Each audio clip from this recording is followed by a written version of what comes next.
My guest today is making his third appearance on the podcast. He's asking for compensation, but I flatly refused. When the subject of change to regional council came up, I immediately thought of him to come to talk about the issue. I didn't know him prior to 2010. I had heard he had quite the bark, but I'm glad to say through my 4 years together with him on council, his bark was worse than his bite, though some on regional council might disagree. He's taught me a lot about municipal politics. We've continued our friendship, and I welcome back my friend, Doug Craig, to the Old Grey Mayors podcast.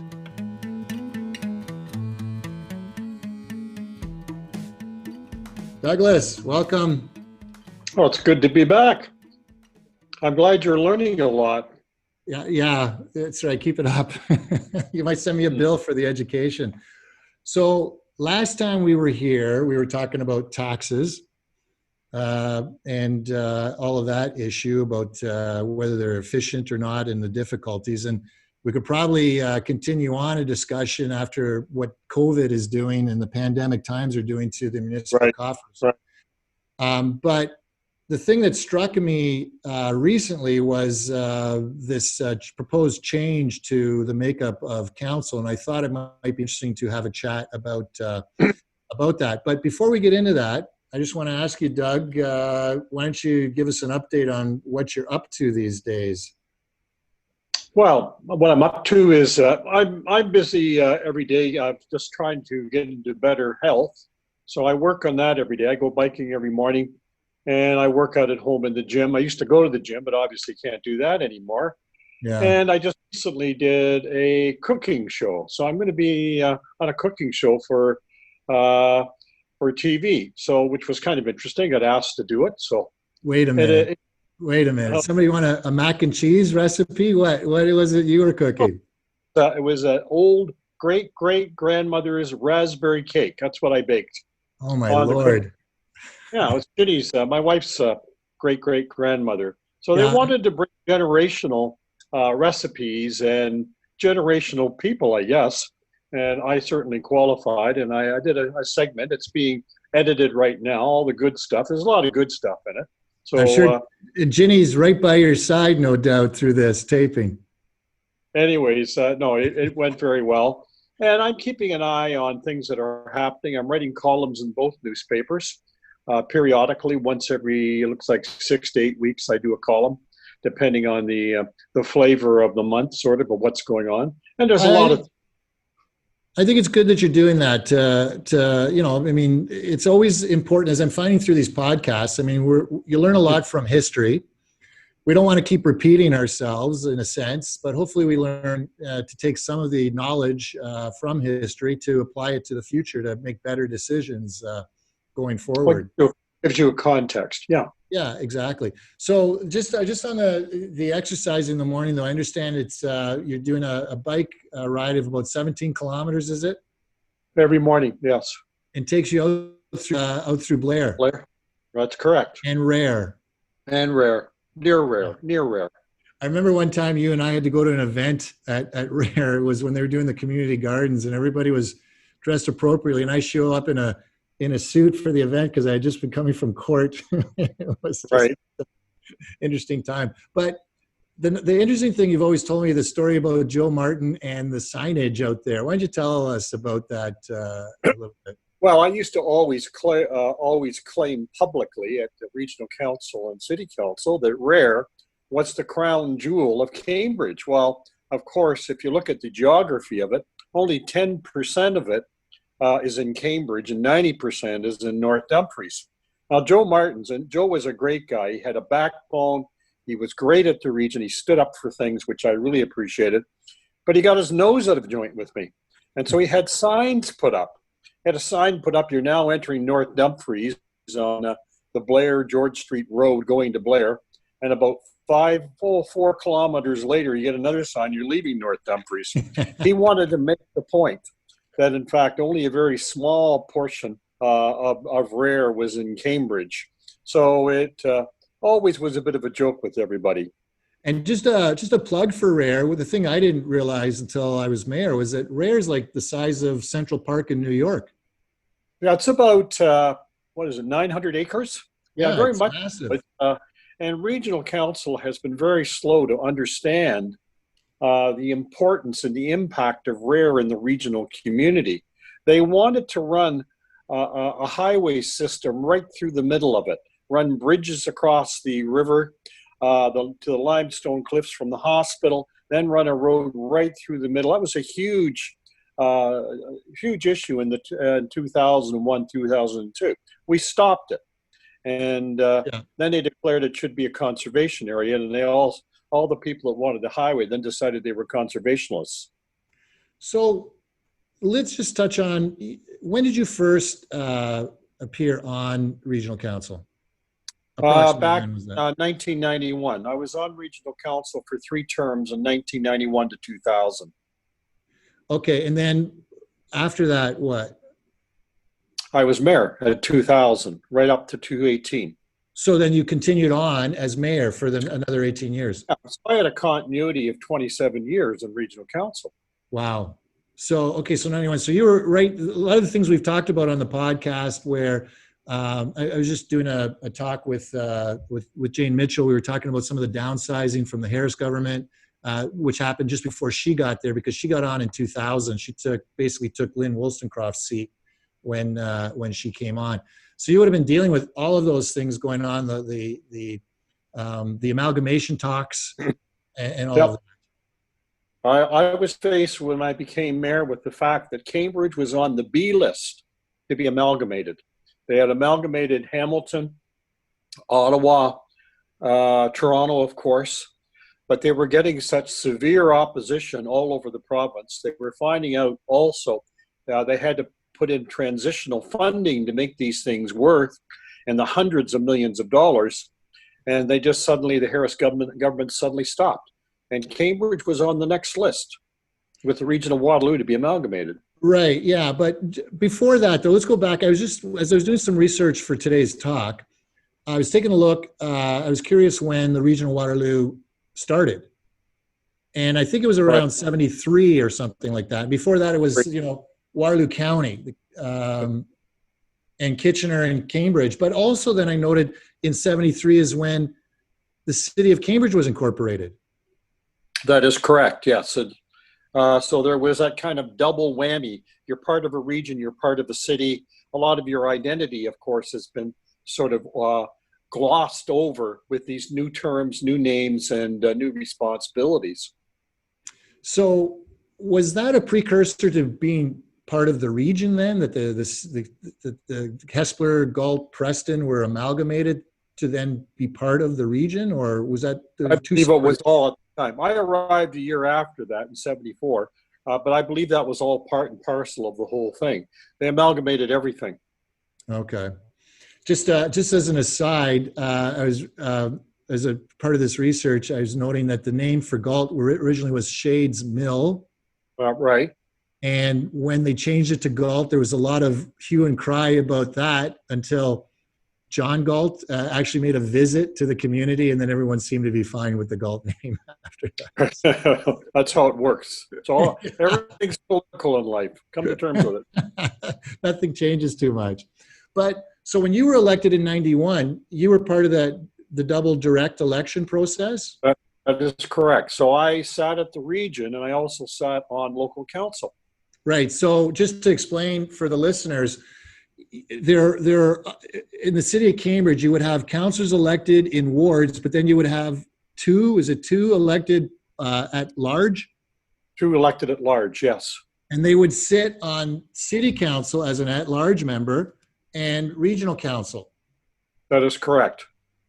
Okay. So that's sort of a interesting thing. I always thought it was that a councillor who was elected as one of the wards, some of them would then be appointed to regional council and not have these at large. Well, actually, at one point, and I'm trying to go back and remember, it's a bit before I got on council, the regional councillors were appointed to go. I think what it was, if I can remember correctly, the ward councillors, there were no elections at large. well, everybody was elected to a ward, and then the city council nominated their membership to go to the region, and those guys, or those individuals, pardon me, would sit both at the region and at the city to represent their ward. So it was nominated within the council. They got rid of that and went to a large election, Okay. which the public the opportunity to decide who they wanted. Right. So it didn't look like a small group of people appointing this entity called the region. Probably the mayors were always part of it, no doubt.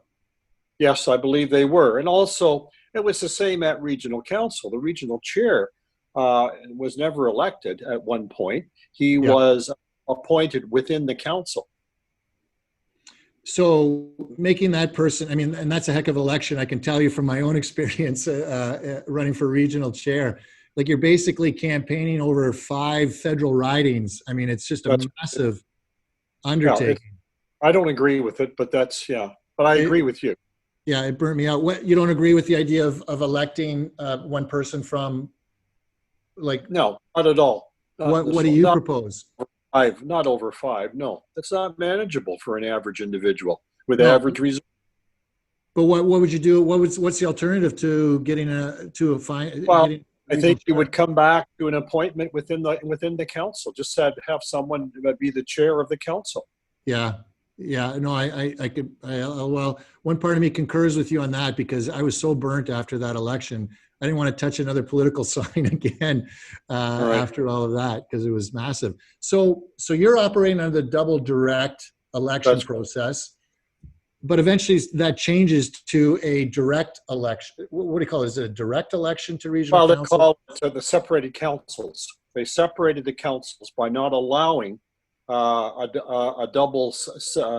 councillor to sit both at the local and at the regional level.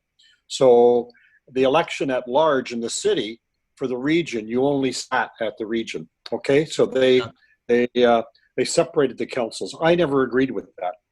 We'll get into some of the issues surrounding that. Would the size of the council have been the same when they moved to the direct election?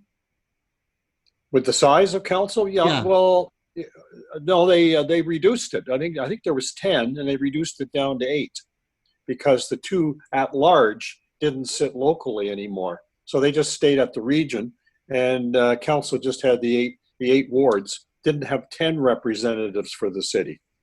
So, well, it would be 2. It was 2 Cambridge. Was it 2 Cambridge, 4 Kitchener, 2 Waterloo before? I'm trying to remember back. No, I think it was bigger than that at one time. I know I've lost 2 elections. The last one, and I lost a regional council election.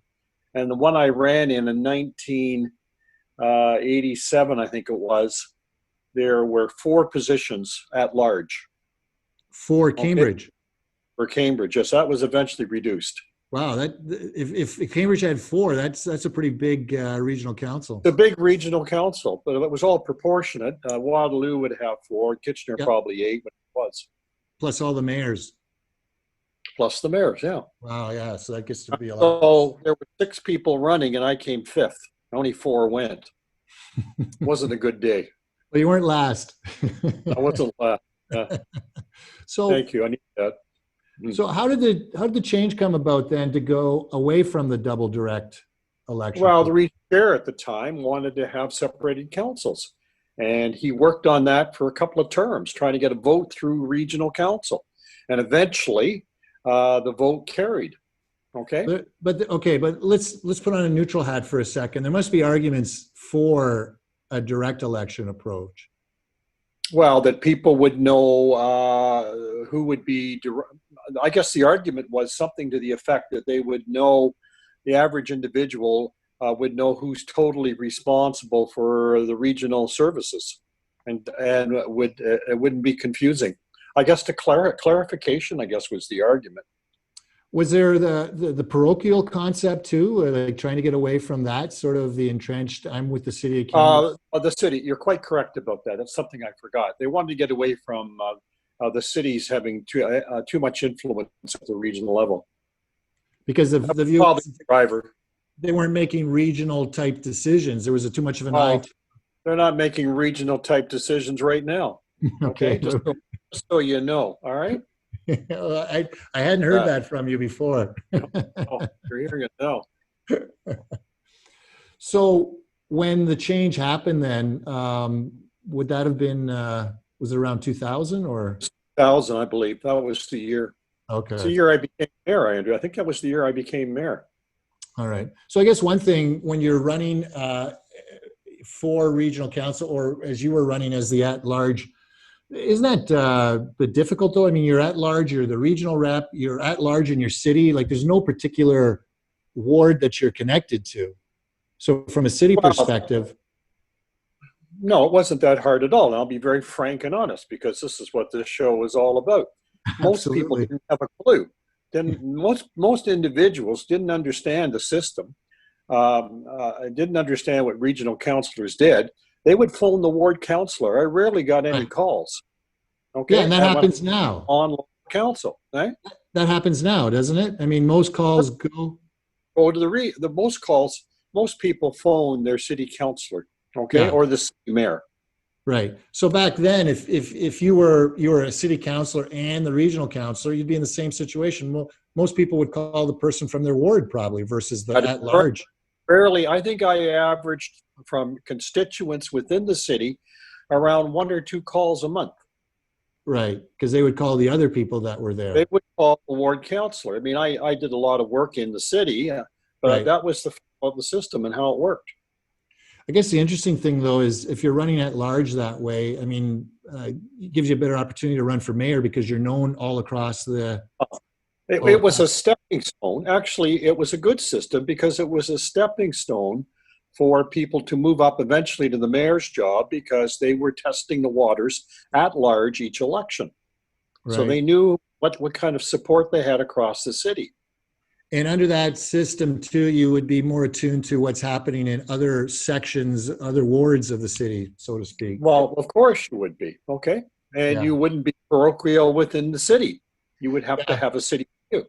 I remember during my time as mayor, we used to do, I started at town halls because we only had 4 wards. So I said, look, why don't we go out and see everybody, not just election time, but go out once a year. And I would make sure that the other counselors came with so that they could hear about issues in other wards. And especially in North Dumfries, the way it was spread out, you'd be in Ayr and you're talking about Branston and Clyde on the other side of the 24A, the other side of the Grand. And so it was important for everyone to hear what was going on. Plus for everyone to see not only counselors, but I would bring out the department heads as well, who could obviously give better answers to road issues and everything else than I could.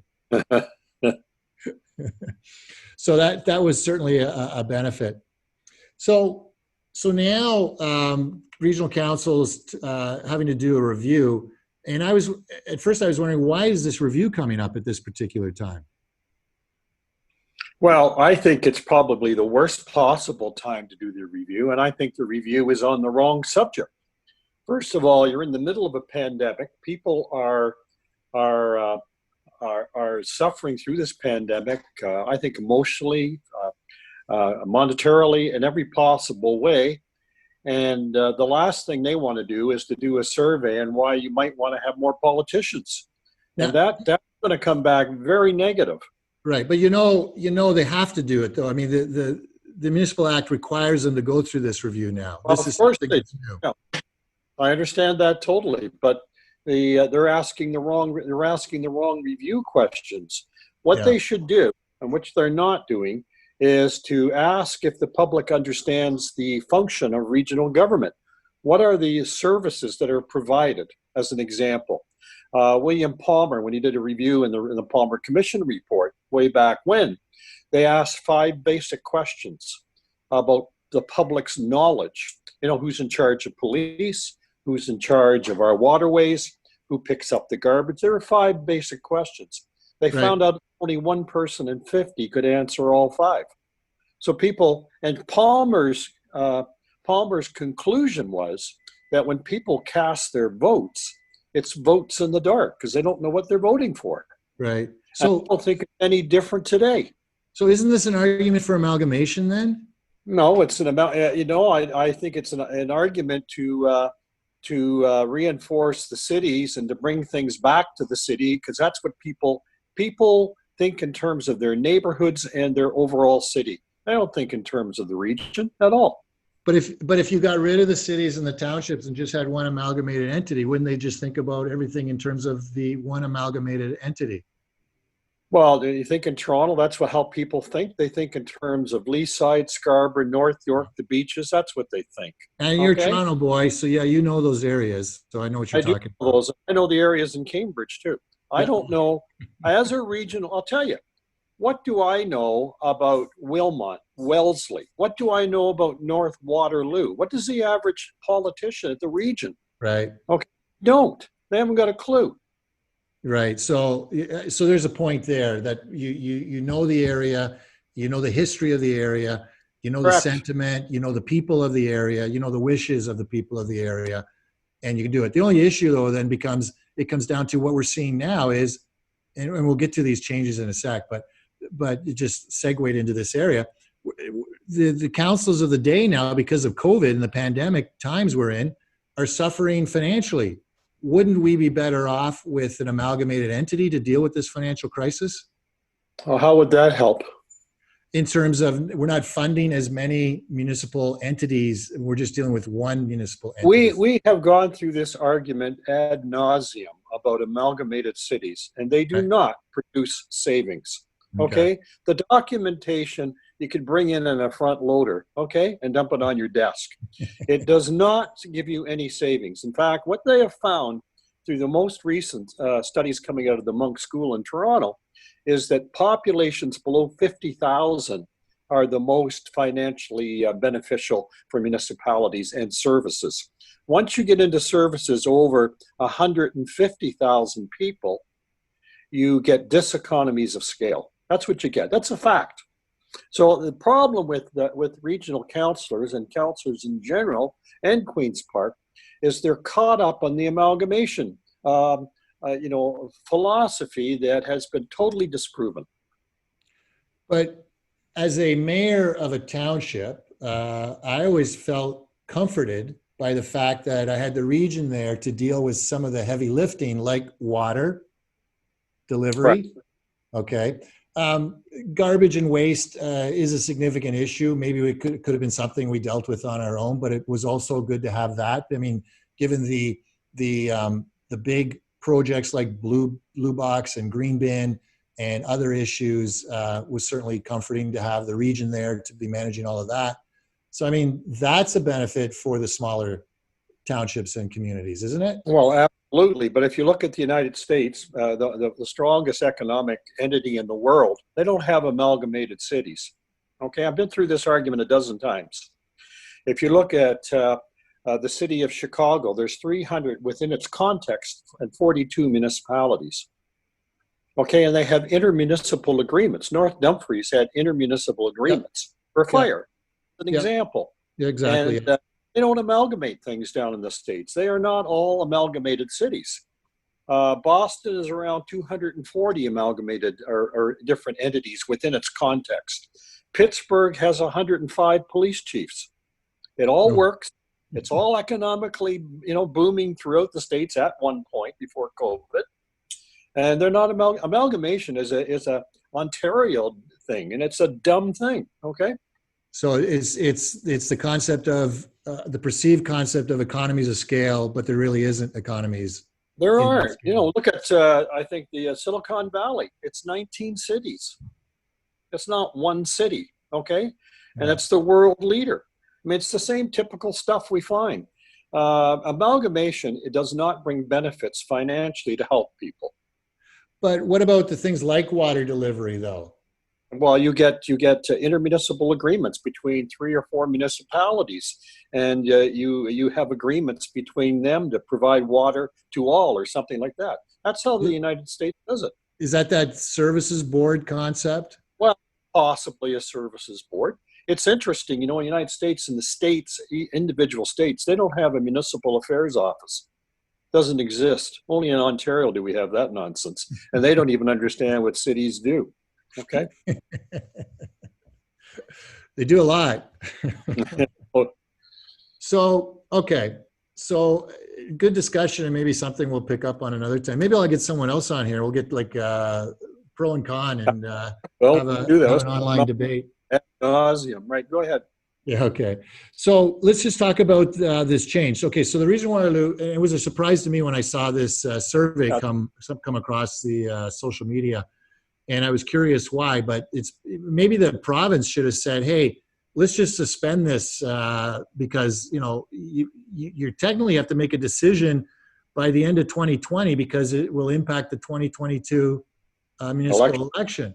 So now, with everything else that we got to deal with, now they're asking the cities, municipal entities to take a look at whether they need to change the representative structure of their municipality or leave the status quo. And if you decide to even leave the status quo, it requires a vote. Well, you see, here's the problem. The problem is that the issue isn't more or less councillors to a great extent. That's how they're looking at it. The issue is the fairness in terms of representation across the region. Yeah. Now, is it fair? And I'm not trying to be, and Sue Foxton's one of my favorite people. Is it fair for the township of North Dumfries with 10,000 people to have one rep?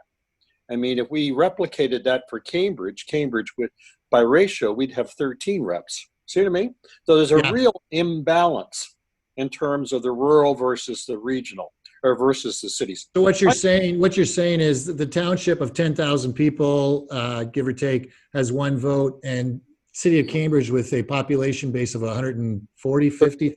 I think it's 139,000, 140,000. 140,000 has 3 votes in total. Right. Yeah. That's not fair if you want to look at it that way. Sure. Especially when you get into things, and I'll give you a good example, the LRT. I didn't feel that the city of Cambridge, as an example, should be paying for LRT, okay? Yeah. It was based on the service you got. Well, we didn't get LRT. We'll never get it, but we're paying for it. The townships got a chance to vote on that. They all voted in favor of it, and they voted against Cambridge opting out of paying for it. So I thought just to be clear, I supported your the issue to be discussed at council. I just couldn't vote because I was in a conflict. But Doug, I would have supported you 100%. I know, I understand. Anyway, so there's an unfairness here, and the other unfairness is the KW conglomerate. I mean, they may be two separate communities, but they have too many things in common, and they vote and they control the region of Waterloo. Hold on there. They had a referendum, and they both asked the question of their people: do you want to have a discussion about amalgamation? Not amalgamation itself, but a discussion about amalgamation. City of Kitchener folks said yes. The City of Waterloo folks said no. Downtown said yes. Uptown said no. But here's the point. It's how they act at the region. The region is perceived not as a region of Waterloo at Queen's Park, but as a KW region. It's perceived that way by the local news media, and it acts that way at the regional council table. Well, I guess you could point to some things like Kitchener Today, which is a local news outlet, but really they're talking about Waterloo region. Well, yeah, that's how they see themselves. They've always seen it. I've said this to the two other mayors. Don't forget, the City of Waterloo mayor voted similar to you on the ION. At that point, yeah. No, I realize that. And she was right, too, that we didn't need it. Okay. She voted the same as you, so she was right. Yeah. Of course she was right. Okay. Okay, well, let's look at these. Okay, so let's look at these proposals for change, okay? So the first one is no change, status quo. That's always, basic business school. That's the first thing. Well, basically, that's the one they'll go with, I'm pretty sure, but go ahead. Yeah, probably. The second one talks about one regional councillor per 25,000. And so it would increase the total number by 8 more, two more for Cambridge, 2 more for Waterloo, 4 more for Kitchener. Now, just as an aside, when you're using that 10,000 model, they actually referenced that, and they said, because what they were doing was they're saying, let's take the largest township as the base, okay? So like Wilmot and Woolwich have approximately 20 to 25,000 people each. But if you use the smallest township, which is North Dumfries and Wellesley, at 10,000, that would result in a 58 member regional council Right. if they use 10,000 per. But anyway, so there's the 25,000 per. Then they said, well, what if we went one regional councillor per 30,000 people? And that would increase it from four more, so from 16 to 20, all right? One for Cambridge, one for Waterloo, two for Kitchener. And the reason it's that way is because Kitchener's approximately double the size of Cambridge and double the size of Waterloo. Yeah, I'm aware of that. And then the fourth one, which I found a bit curious, was a combined urban and rural concept where a councillor would represent a city and township. The mayors would still be members, but you would have 3 for North Dumfries and Cambridge, 3 for Waterloo, Woolwich, and Wellesley, and 5 for Kitchener and Wilmot. Now, you might like that one because it's reduced the number of reps for Kitchener on a percentage basis. I'm not sure. How do you feel about that? Well, I don't think that would fly through council, so I'm not even worried about that one. I think they'll probably go with the status quo or one more for KW or for Cambridge and Waterloo and 2 for Kitchener. That's what they may do. Oh, okay. Extra. I think that's where they're heading, but they're not dealing with the basic inequities of the system. Okay. Well, okay. So why don't you tell me what do you say are the basic inequities then? Well, I've said it before. It's a KW dominated council. That's the problem. Okay. And Cambridge continually is outvoted in all of these things. Doug, if you're voting, and look, I sat beside you for 4 years. Yeah, I sat beside you for 4 years. I fashioned myself the Doug Whisperer, and you started to change your views in terms of looking at things from a regional perspective. You didn't maintain, aside from that ION issue, you weren't maintaining this Cambridge only the way you're sounding now. I mean, you had a pan. Oh, yeah, you're right. And I'm just saying that I do have, sitting as a regional council and as mayor, I did have a regional viewpoint, okay, on many things. And I kept that, except for the ION. The ION, I still suggest has been a waste in terms of what they should have done, was the wrong one. But anyways, the point being that, there's got to be a better balance in the region to take care of Cambridge issues, okay? I mean, how often does regional council really talk about, I mean, you got to answer some basic questions. Why doesn't Cambridge, as an example, have GO train into the city?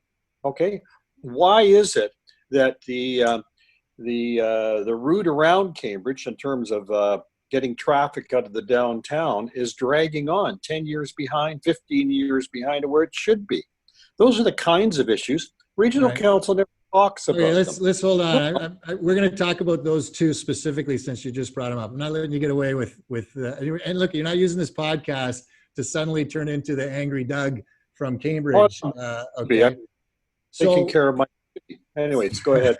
So look, City of Cambridge, the GO train issue with respect to Milton to Cambridge. You've been told this. The tracks are a problem. And you've heard this from Metrolinx. You've heard that from other people. You know that issue. Correct. Okay. That is the political answer, because I have documents to the effect that GO train and CP wanted to bring GO train into Cambridge in 2008, I think it was. I have the documents to show where the property was for all the cars to come into the railway station, the two options they had, and that was turned down by the region. Okay. Well, the region was looking probably at the central hub that they have now. I mean, that's a natural spot for the connection, isn't it? What central hub? Frederick and King, where it's going to be built. Victoria and King. A central hub for what? For KW? Yes, of course. Transit. It could also be the central hub for Cambridge as well. Oh, well, okay. North Waterloo is just as far as downtown Galt to get to central Kitchener sometimes. Well, the GO train from Cambridge, if it had gone through, would be about 40 minutes faster than the one you've got into KW. I agree, but I don't agree that it's as easy as you're saying with respect to that extension from Milton. It was easy, and we knew the costs, and they were costs that they're throwing that up as a smokescreen because it was politically manipulated to move it into KW. Your own CAO came up with a plan to connect to, wasn't it to Guelph? Yes. right? So you had a GO train concept to go from Cambridge to Guelph. And we couldn't get support from the region or from provincial government. You're right. Well, eventually you probably could, because that would connect to the main line then between Kitchener and Toronto, Kitchener, Guelph, Toronto. We're getting off topic. You started. I got to rein you in. No problem. Well, I'll give you though the route around. Okay, why that's not pushing ahead or what the issues are. I'm sure though that there's probably some valid reasons. Look at the work on Franklin with the roundabouts is working out really well. There's a lot of investment, in Cambridge from the region that is beneficial. So, what you feel expanding the size of regional council, even by 4 more, is the right route to go? I mean, don't we have enough councillors already? Well, the argument is the population and the public don't like politicians. This is not the time to augment the regional council. It's the wrong time, and it's the wrong time to have this argument. What they should be, I know they have to have the argument, but I would suggest very quickly to pass the status quo and move on. The other interesting option is this one, which I looked into when I was mayor, and I wanted to try at the region. That was to make an amendment that would allow Cambridge to have the double direct system. And I looked into the legality of that, and you could do it just by passing an amendment. But I couldn't. I'm trying to understand how it's better to have the double direct. I mean, what you're doing then is you're adding 2 more bodies to the City of Cambridge Council. No, you're not doing that. What you're doing is you're going to make the 8 wards into 6, and you're going to bring the 2 back down for a total of 8 altogether. When you still had a total of at the beginning. Why are you cutting the number? Why are you cutting the number? Why cut the number of wards? Pardon me? Why cut the number of wards in Cambridge? Well, if you want to keep the size, I mean, what I'm saying is I can reduce politicians. I mean, what you can do is you can change the ward system from 8 to 6 by just enlarging the city wards. Okay, that can be done easily. All right. And then the 2 regional councillors then would come down, sit at local council, again, for just a total of 8, but also sit at the region. Well, this reminds me of if you recall, the time we changed the federal boundaries in Cambridge. And I remember getting a call from the MPP at the time who, I hadn't even been thinking about this, but the commission was going around to alter the federal boundaries. And I had a call from the MPP at the time who said that, asked me if I'd go make some submissions. Because one of the things, again, is you don't want to be appearing like you're making some suggestions to carve out part of your community to go somewhere else.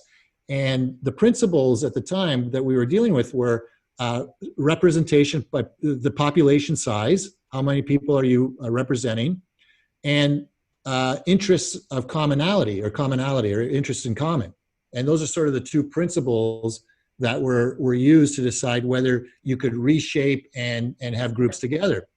And I remember going to the first meeting and proposing that Hespeler be hived off because they were talking about this new entity which would have North Dumfries, County of Brant, and South Kitchener as a new political entity.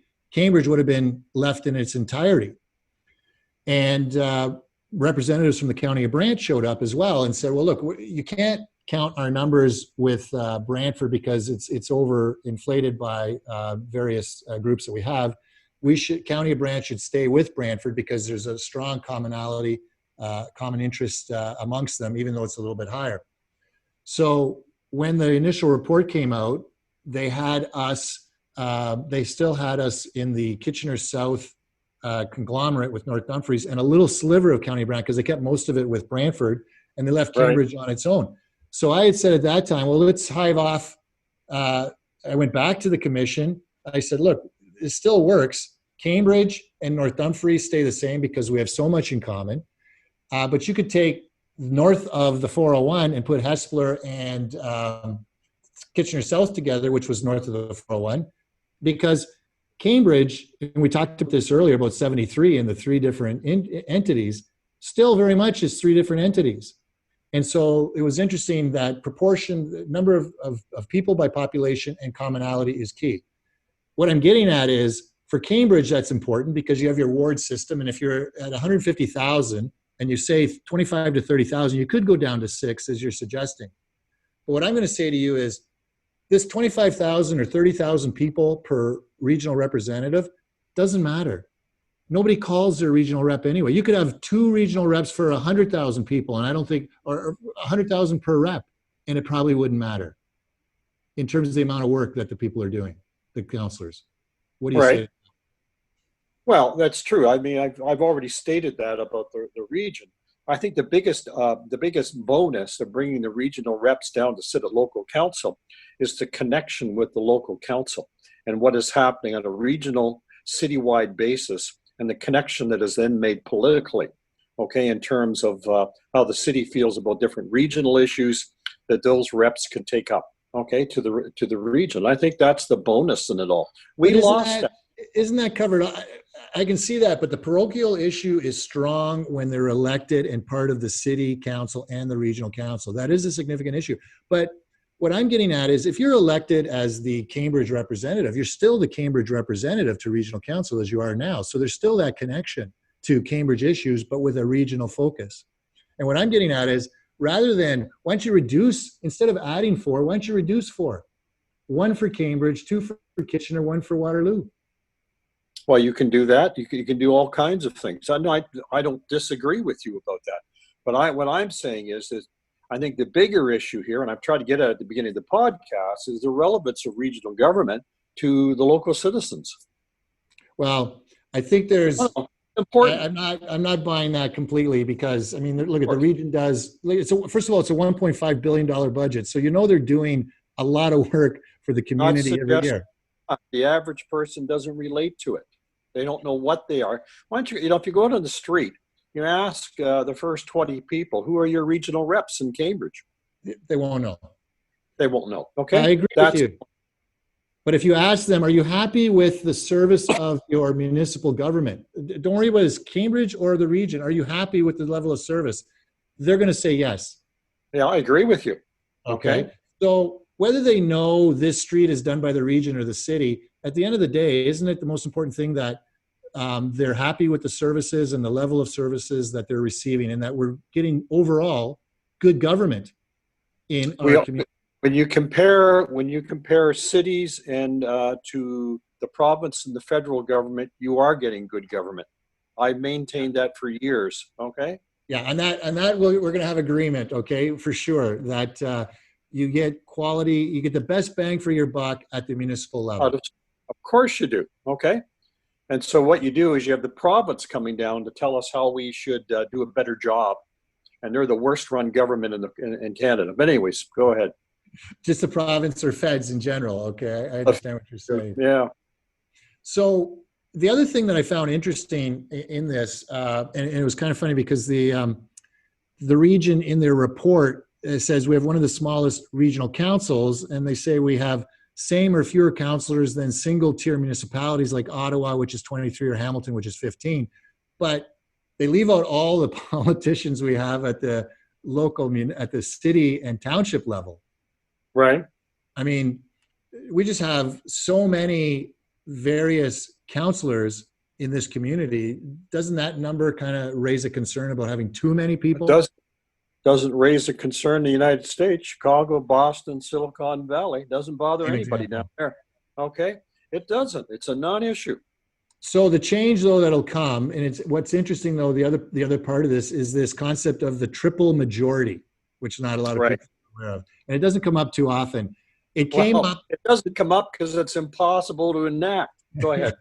The triple majority was the last time I had a discussion on triple majority on this podcast was with Ken Sealing when we were talking about back in 99, after Harris had said that we were on the B list and they were looking at making some changes in terms of some of the services.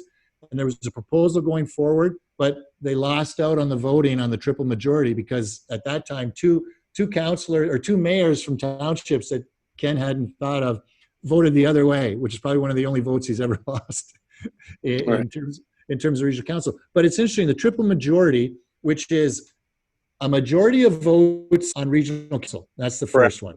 I'm aware of it. Go ahead. This is for the viewers or the listeners. The Listen.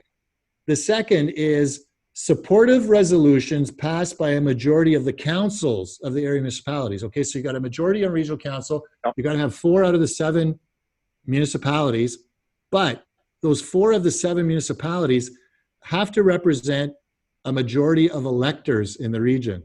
Yeah, that's an impossible. Yeah, I know that. It's just impossible. It's like, and I said this to you earlier off air. It's like a referendum on a ballot. In order to have the referendum to go through, you need 50% of the electors to vote, and you need them all to a person to vote for the referendum. When you look at municipal elections, only 30% show up. So it's an absolute impossibility. The triple majority is the same thing. It looks good. But in this case, if the councilors agree that, look, we're just going to go status quo, then they'll get there. They have to vote by triple majority, because what happens is if you don't approve by triple majority, the minister gets to decide. Yeah, and he knows less than everybody else, but go ahead. He or she knows less than everybody else. Yeah, well, that's what I've found in the past. But so you don't want to leave it to the minister then. No. So in a Doug Craig world, do we have a regional council or we don't have a regional council? Well, I think we have to move towards a service board, and that's a topic for another day. Okay. Just what is a service board, just so we can set it up for a future. It's not a government in a sense. Okay. It's independent units that take care of various aspects of delivery of services.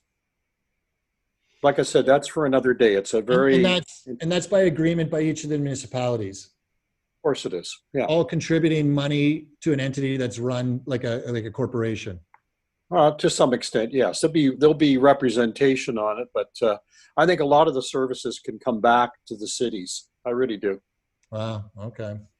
And will we ever see one fire department, Waterloo Region Fire Department? Well, I hope not. Okay, because if you want to get over, like I said, populations again, if we do all of that, you're going to have a diseconomies of scale. It's going to cost you more if that's what you're doing it for. You're not going to save money. All right.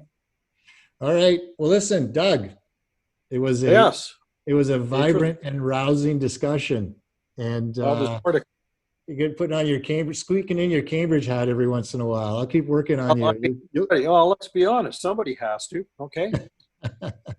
All right. Listen, you take care, and we'll be in touch again soon. It's a pleasure. Have a good weekend, and I'll be out in Blair tomorrow. Thank you, my friend. Cheers. Yeah. Bye-bye. Bye. Bye. Okay, so thank you again for listening to another edition of the Old Grey Mayors.